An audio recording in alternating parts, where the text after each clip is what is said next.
Hello and welcome. I am here today with Loren Manheimer.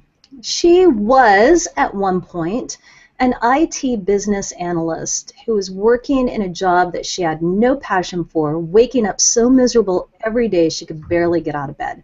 Stressed out, depressed, and exhausted, not to mention obese and chronically sick. She had no idea how she'd gotten to that place in her life, and what's worse, had no clue how to even start to fix it all. In a moment of grace, she was laid off from that IT job. She made a complete lifestyle change, graduated from the Institute for Integrative Nutrition, and started a joyful, healthy life business. And you can learn more about Loren at www.ajoyfulhealthylife.com, and we'll have that in the show notes. Welcome, Loren. Hi, how are you? I am wonderful. I have a confession to make. So just before we started the recording, I had about a 20-minute break, and I ran outside, shoveled the snow off of my roof, came inside and thought, oh, you know what would be so fabulous? A hot chocolate. So I have just finished this wonderful hot chocolate as I'm getting on a call about nutrition, which I find greatly ironic. But as we go through the call, our listeners will understand what prompted this. So it will all come back at the end. So I want to commend you on your weight loss. You have lost over 150 pounds, right? Actually over 200 at this point, Wow, that without is surgery. amazing. That is incredible. I've had the honor of working with clients as a personal trainer on their journey to lose over 100 pounds, and I know how challenging it can be at times. But the one thing all of them had in common, and it looks like they share this with you as well, is a wake-up moment when they made the choice to shift. So tell us about your wake-up moment. My wake-up moment actually came in stages, I think, because I ended a very bad marriage. I started setting boundaries with my family. I started realizing that I wasn't taking good care of myself in any way, not just physically. And I realized that my self-esteem was really, really low, and I needed to work on myself. So I started this journey of learning to love myself and starting to accept myself just as I was, and that came before the weight loss. The wake-up moment with the weight loss came when I was diagnosed as pre-diabetic, and I realized that physically I was just abusing my body. I was eating terribly, I was smoking, I wasn't sleeping enough, I was doing all these awful things, and I was just starting to make some changes in my life when I got laid off. And it was the middle of the recession. I decided that it was going to take me a while to find a job anyway, so I was going to devote some time to actually improving how I took care of myself. But the foundation of that had started much earlier, because at that moment I decided I had some time to really love myself and really take better care of myself physically, and I had already started loving myself inside. So now was my opportunity to start loving myself outside. Oh, that's beautiful. So what is the connection for the people who are listening between self-love and healthy choices? Well, for me, it was all about I didn't love myself enough to make choices that were healthy in any aspect of my life, and especially with food, with smoking, with exercise. And as long as I didn't love myself, I didn't see my own self-worth. I didn't feel that I was worthy of making those healthier choices and taking better care of myself. So for me, the self-love actually caused me to feel worthwhile enough to make better choices and take better care of myself physically. Mhm. Do you remember a time where you actually realized that you did love yourself? I do, and this is going to just sound awful, I think, but it's true. It was right before I asked for a divorce. I realized that I loved myself enough to leave this relationship that was not working for me, that had become very emotionally abusive. And I loved myself enough to break a commitment that I took very seriously because I realized I had to put myself first. Absolutely. I can remember my moment. That's why I ask, because I think when we're on a journey and we have gotten so far away from loving ourselves that those habits and patterns that we have sometimes can make it difficult to see when we are on the right path. And so I suspect that the people who are on this path will have that moment where they say, you know what, I love myself enough to say enough. I'm not doing this anymore, Mm-hmm. whatever this may be. And so thank you for sharing that. And for me, it was the middle of the night. I was sitting on the couch crying. My husband had already gone to bed. And all of a sudden, I was like, I had this revelation. I don't have to do this anymore. Hmm. Just, I don't have to do any of this anymore. And I started slowly but surely making the changes that I needed to make to get myself out of all of the different situations that I was in. So over the course of the next couple of years, I made some radical changes in my life. Well, that's awesome. So I know you have a unique view of diets. Will you share that with us? Yes, of course I will. I feel, of course, that you have to love yourself enough to want to make better changes. So what I do with my clients is I help them first and foremost to start to appreciate themselves and to raise their self-esteem and their sense of self-worth. And I promote pleasure and fun and enjoyment and getting out there and living your life, um, and really starting to experience some pleasure in life. And yes, diet has to do, well, healthy lifestyle changes and losing weight and getting healthy absolutely has a lot to do with food. But I know a lot of people that go on diets and they struggle and they deprive themselves and they're miserable, but it's always a temporary thing in their head. And the minute they go off the diet, they either gain back all the weight that they lost or they don't really lose any weight on the diet at all.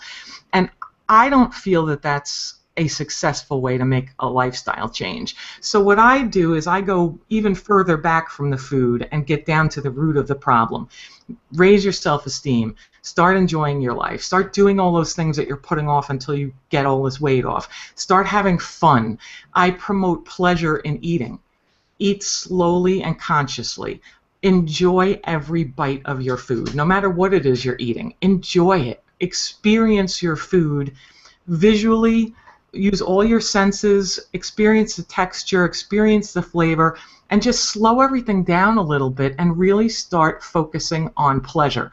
I had one client tell me that the first time she ate a meal the way I described, where you're really experiencing every sensation while you're eating and you're really taking pleasure in your food, she said it was the best meal she ever had and it was a life-changing moment for her.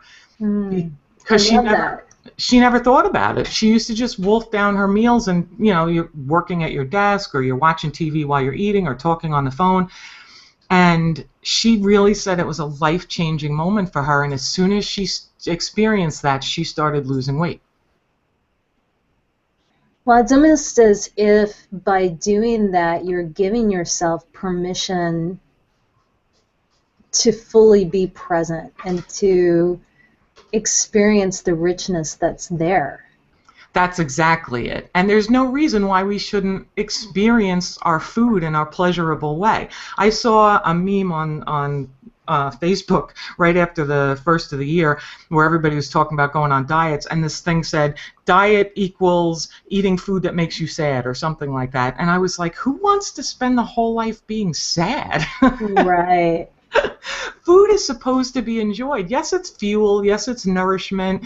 But why not enjoy it and take some pleasure in it? When you look at other countries, Italy, France, where people really slow down and have slower meals and enjoy their food, they've got a lower rate of obesity, and they're eating much more fattening foods than we're eating. They're eating a lot of carbs. They're eating high fat. It's everything that's the opposite of what they tell you to do in the United States, Yeah. and they're slimmer than we are. Yeah, we're going to geek out for a moment here, so I apologize to our listeners. But food is one of the things that I'm truly passionate about. And what I have been really reading up on over the past year is the link in neurological diseases such as Alzheimer's and Parkinson's, and to some extent dementia, and the increase of those when our diet started to change about 20, 30 years ago, when we went to a low-fat diet, and Mm-hmm. and the amount of sugar that came into the diet in order to make that low fat even palpable, so, or palatable, and that is such an interesting thing to me, because I have been incorporating more healthy fats into my diet in the past 3 months, and I can definitely feel a change in the way that I think, my energy level, my skin, everything has started changing. And it is, I do think we have made some really grave mistakes. And I think the other thing that is fascinating with the approach that you're taking is when we're willing to slow down and taste every bite of food, you can't help but think about, is this really food? Mm-hmm. And where's it coming from? How's it made? Who's involved in this process? And it brings in a whole new level of interconnectedness. It absolutely does. And back to your point about the fats, just for 1 second, so we can geek Sure. out just a teeny bit more. There actually have been some studies by doctors that have shown that increasing your level of healthy fats actually can correct or reverse dementia or slow it down. There was a doctor in Florida, and unfortunately I can't remember her name off the top of my head, that started doing some research because her husband had Alzheimer's disease, and she claims to have reversed his Alzheimer's by feeding him coconut oil every day. And it's a published study that I read on the internet. So if you want to do some more research about that, there are actually some studies out there. Yeah, and I'm just fascinated. I was listening to an interview that Tim Ferriss did recently, and I'm trying to think of who the scientist is, but I will put the link in our show notes. And the researcher is talking about the number of children who have fatty liver disease and Mm-hmm. how much it has increased in the past 10 years. And it used to be 20 years ago, only 1% of liver transplants were as a result of this, and most of it had to do more with alcohol. Now it's 10% of the liver transplants are because of this, and it has nothing to do with alcohol. It has everything to do with diet. So Mm-hmm. we're starting to really see the results of all of this processed food in 4 generations of eating it and what it's doing to our body. So I applaud you in what you're doing in terms of just making people sit and taste their food. I think that's a huge thing. Type 2 diabetes also used to be called adult onset diabetes, but now Yeah. there's so many children that are actually being diagnosed with type 2 diabetes that they kind of changed the name. It's crazy. But our diets are terrible. And when I started really stopping and tasting my food, what I found was that the food that I was eating out of habit, the junk food, the fast food, I actually didn't like the way it tasted. Yeah. And it made a huge difference in making it easier for me to switch over to a whole foods diet, no processed foods, no soda, no. I try to avoid added sugars, and I'm not perfect. Don't get me wrong. I ate 2 Thin Mints yesterday, and I don't profess to be perfect. And I try to do everything in moderation, kind of thing. But the honest truth is, my taste buds prefer better food. Yeah. And my body, I can tell when I haven't been eating well for a week or two, because I feel it in my body. My energy starts to wane. I feel very unfocused. My brain feels really scattered. I can tell almost immediately when I'm not eating right. Oh, absolutely. That's what I was about to say too, is that even more than the taste, I can feel it now when I'm not on track. So it is amazing. Our bodies are such great feedback if we're willing to listen. Mm-hmm. Oh, my body's right in there going, what are you doing? So how do you help clients create joy, happiness, and fun in their life? Well, I start with getting them to write down lists of what would they like to do? What are their future goals? What do they want to accomplish? What are the things that they dream about? And then I start asking them questions. Why aren't you doing it now? And that's really the simple question. Why aren't you doing it now? And a lot of times it comes back to, well, I'm so heavy, well, this, well, that, I don't have time and work and blah, blah, blah. And I start to help them figure out ways to incorporate the things that they love and that they want to try or whatever into their daily lives now. I do a lot of positive affirmations. I do guided visualizations with people, and I start to get people to really reach down deep and ask themselves, what's really holding you back? Why aren't you doing these things now? You always dreamt about going to Hawaii. Why aren't you going?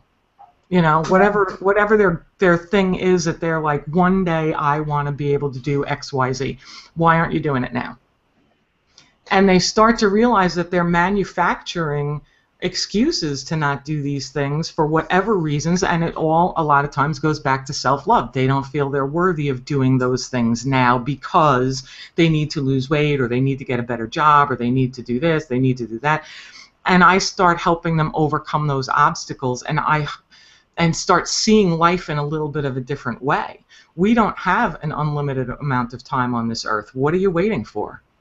Get out there and have some fun. Once you start having fun and you start experiencing that kind of pleasure and you start accomplishing your goals, you want more.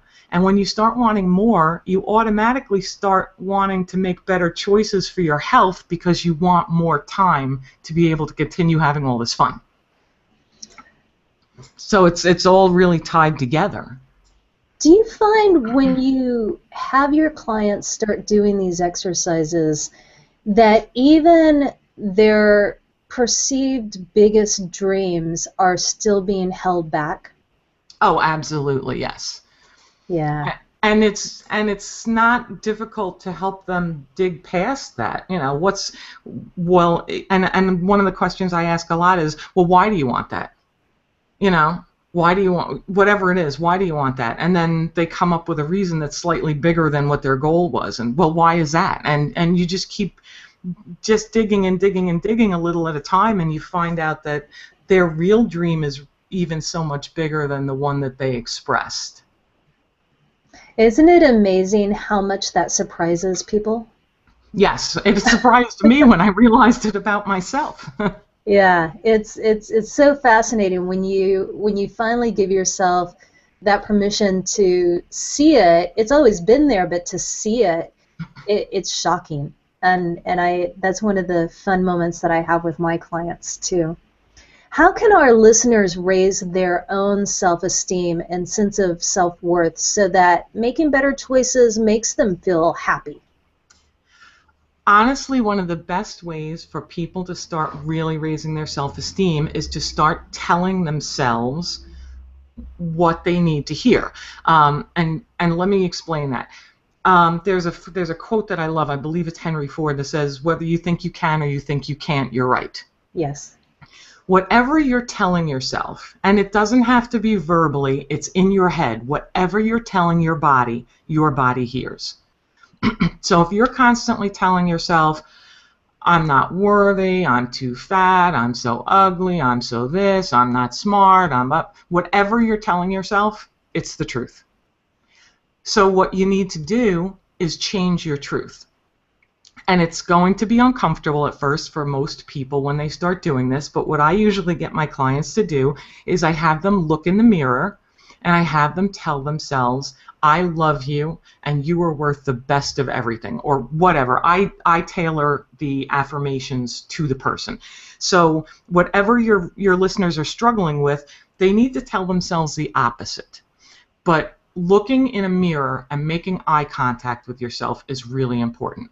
And At first, it's going to feel very uncomfortable. And what I tell everybody is fake it till you make it. Say the words as sincerely as possible. And if you do it every day, especially if you do it multiple times a day, what's going to happen is you're going to start to believe the words that are coming out of your mouth. And I had a client tell me that the affirmation that I gave her, she hated it at first, and she did it anyway, but it made her really uncomfortable. And as she kept doing it over the course of a couple of weeks, she started noticing that every time she said that affirmation, she started feeling really empowered. And that's when she believed that she was starting to believe her own words. Mm. So if your listeners start doing something like that, and I've had people put Post-its on their mirror in their bathroom, their bedroom, write the affirmation down, post it where you can't miss it. Every time you go to the bathroom, every time you pass that mirror and you see that Post-it note, stop for 2 seconds and say those words to yourself. Make eye contact with yourself in the mirror and say the words as sincerely as possible. And you'll see over the course of a couple of weeks or whatever, everybody's different. It takes a little bit of different time for everybody. You'll start to believe those words a little bit. And then you'll start to maybe enjoy saying them a little bit. And then it's going to start to feel really good. And then you start feeling really empowered. And then you realize that you really, truly believe what you're saying. And that's what starts shifting things and making you feel better about yourself. I've had people stand naked in front of a mirror and just pick out, tell yourself what you love about your body. And that's a really hard exercise for women to do. And I know that because it was really hard when I did it for myself. But once you start doing that and you start getting comfortable with your body and comfortable with saying kind things to yourself, it gets easier and easier, and you start to believe it, and you'll notice a difference in your self-esteem. Oh, that's great. And I will share that exercise is also hard for the men, because I've had plenty of guys who've gotten that assignment from me, and they struggle with it, sometimes more than the women even. Oh, I don't doubt that. I don't doubt that at all. We all have issues with ourselves and our bodies and loving ourselves.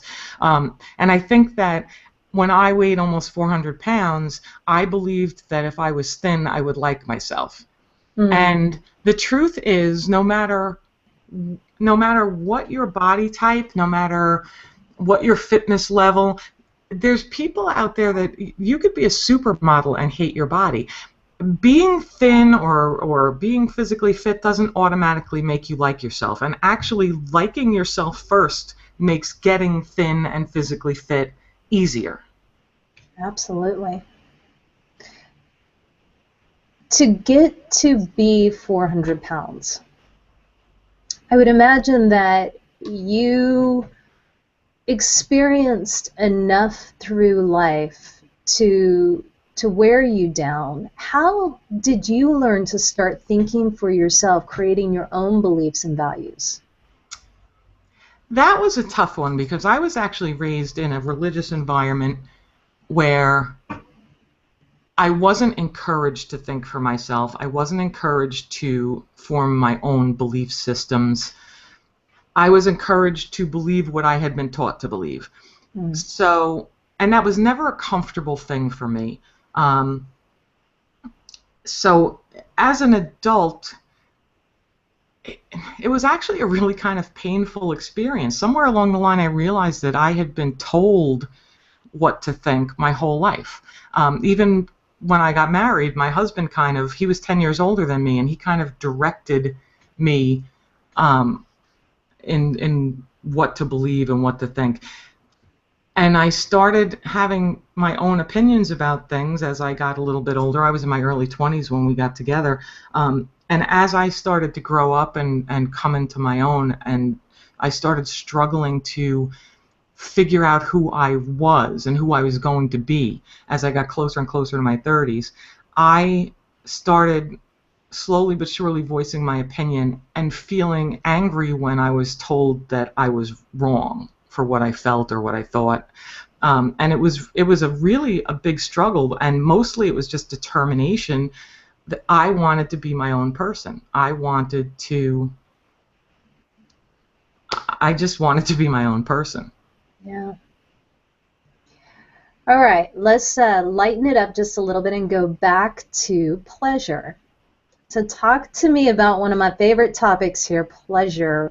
Give us your take on pleasure, and how are some of the ways that you help clients incorporate pleasure into their life?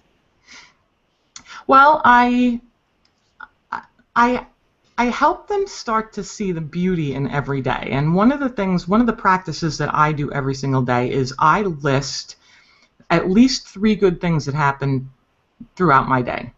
And I make a point of seeking beauty, like just driving down the street. Oh, look at that pretty tree. And I try to include that in my gratitude list every day. What did I see that was beautiful? What happened to me today that was wonderful? And I try to get people to start doing that every day, keeping a gratitude list of what great things happen to them every day. And when you do that, it kind of shifts your mindset a little bit so that you start looking for the positive things in your day every day as opposed to the negative things every day.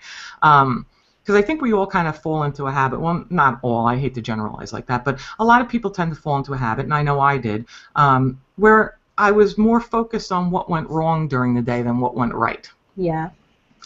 And when I started doing the gratitude list, I started focusing more on what was going right during my day, and I started realizing that all these really wonderful, amazing things were happening every day, or I was seeing beautiful things every day, and I wasn't noticing it. And what happened with the gratitude list was I started noticing the good things every day. So that's one of the things that I usually do.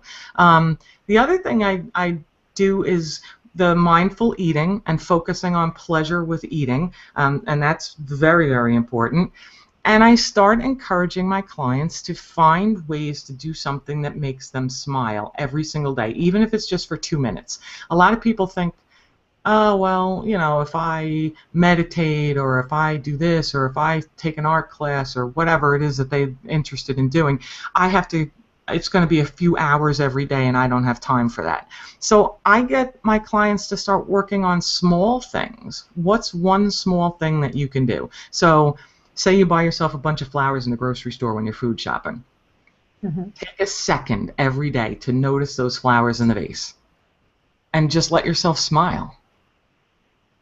You bought the flowers because they were pretty, because they attracted your attention. So anything, even if you start with just 30 seconds a day of finding something pleasurable that makes you smile, and that can be a life-changing thing. Love it. What's the dream you don't talk about much because, frankly, it scares you to imagine it happening? I'm having a little trouble hearing you, Wendy. Oh, what is the dream that you don't talk about much because, frankly, it scares you to imagine it happening? The dream in my life, um, I guess it's letting my business explode. I want to help people. I want to help people feel better, look better, be healthier, have happier lives, do whatever it is, follow their dreams. But in some ways that's kind of scary to me because I feel like if I succeed at that and become well known, I feel like it could change my life so much that I'm not necessarily prepared for it. Does that make any sense? Oh, absolutely. How do you deal with disappointment now? Um, Disappointment's always difficult for anybody, I guess, but I try to allow myself to see it as an opportunity. The question I ask myself, and this kind of recently happened to me in a way, I ask myself, what good can come from this? What am I going to learn from this? Or what did I learn from it if it was an uncomfortable situation, like my divorce? What did I learn from that? And when I stop and think about what opportunities for growth there are when there's a disappointment, and I I allow myself to feel it. I cry, I let it all out, I let myself be angry, I allow all those feelings to come up, because so much of my life I spent stuffing those feelings down because I thought I wasn't supposed to have all these negative feelings. And what I've learned is they're not negative feelings, they're just feelings, and I have every right to experience them. And leading a full, complete life means feeling all the feelings, not just the good ones.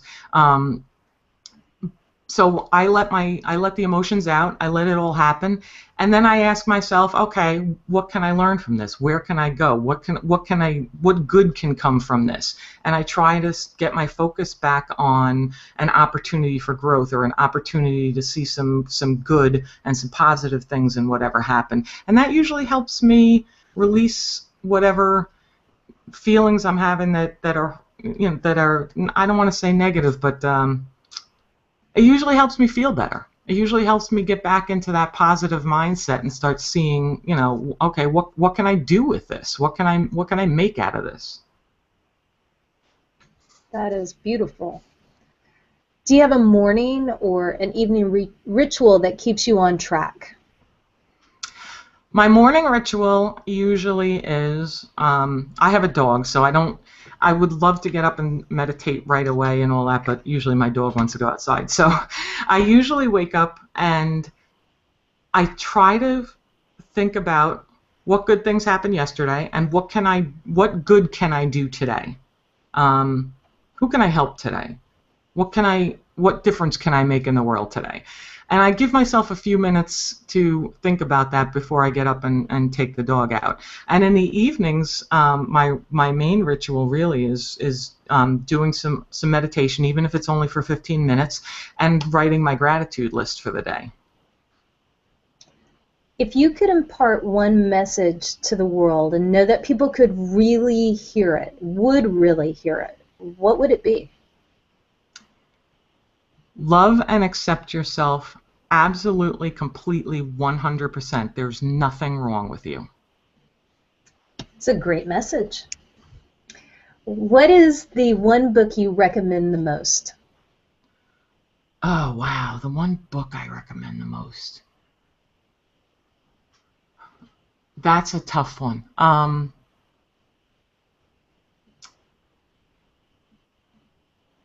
That's really kind of a tough one, because I recommend books a lot of the times based on specific issues that people are dealing with. So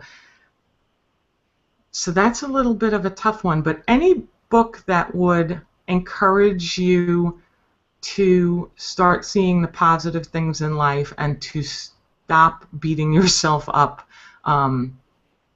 would be at the top of the list. And I'm trying to think of a specific book that encompasses both of those things, and it's not coming to me. I'm sorry. No, that's totally fine. I want to just remind listeners where they can find you. It's joyfulhealthylife.com. And can they find you on Facebook and Twitter or any of the other social outlets as well? I am on Facebook, A Joyful Healthy Life, and I actually post my three good things just about every day, as well as various other babblings and information. But I am A Joyful Healthy Life on Facebook. I do have a Twitter account, but I honestly haven't used it in a very, very long time. So I think it's A Joy Health Life. Okay. Perfect. But I really don't post on Twitter much, but I do post almost daily on Facebook. So go find her on Facebook if you want to follow her. I have one last question for you, Loren. What does whole being mean to you? Oh, that's a great question. Whole being means to me to accept and love and express and respect and care for myself in every aspect, mentally, physically, emotionally, and spiritually, every single day. Ah, that's a fabulous response. I like it very much. It has been an honor and a pleasure to get to speak to you today. Thank you for sharing your wisdom and your story with us. And thank you so much for having me. It's been an absolute honor to be on your podcast. Thank you.